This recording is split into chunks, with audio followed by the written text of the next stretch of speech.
Hi everyone, welcome back. And ఈరోజు topic వచ్చి job search టైంలో మనం ఎక్కడ స్టే చేస్తున్నాం అనేది కూడా చాలా ఇంపార్టెంట్. ఫ్రెషర్గా జాబ్ సెర్చ్కి వచ్చినప్పుడు కొత్త సిటీస్కి వెళ్తుంటాం, లైక్ హైదరాబాద్, బెంగళూరు, ఇంకా ఇలాంటి సిటీస్లో మ్యాక్సిమము ఫ్యామిలీ ఎవరైనా ఉంటే వాళ్ళతో స్టే చేయడానికైతే ఫస్ట్లో మనం పేరెంట్స్ అయితే చెప్తారు. బట్ అక్కడ స్టే చేయడం కన్నా నాకు తెలిసినంత వరకు నా రియల్ టైం ఎక్స్పీరియన్స్లో పీజీస్లో కానీ ఫ్రెండ్స్తో కానీ ఉంటేనే చాలా హెల్ప్ అవుతుంది జాబ్ సెర్చ్కి.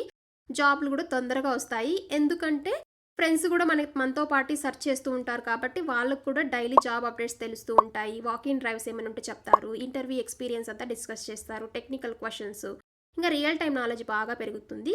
కాబట్టి ఎవరైనా ఒక ఫ్రెండ్ ఇంటర్వ్యూకి వెళ్ళి వచ్చినారనుకో, వాళ్ళకి ఏమేమి క్వశ్చన్స్ అడిగినారు అవన్నీ కూడా మనకి చాలా హెల్ప్ అవుతాయి నెక్స్ట్ ఇంటర్వ్యూస్లో. అదే కానీ మనము ఇంట్లో ఉంటున్నామనుకో, కంఫర్ట్ జోన్లో ఉంటాము, డిస్ట్రాక్షన్స్ ఉంటాయి, మోటివేషన్ కొంచెం తక్కువగా ఉంటుంది.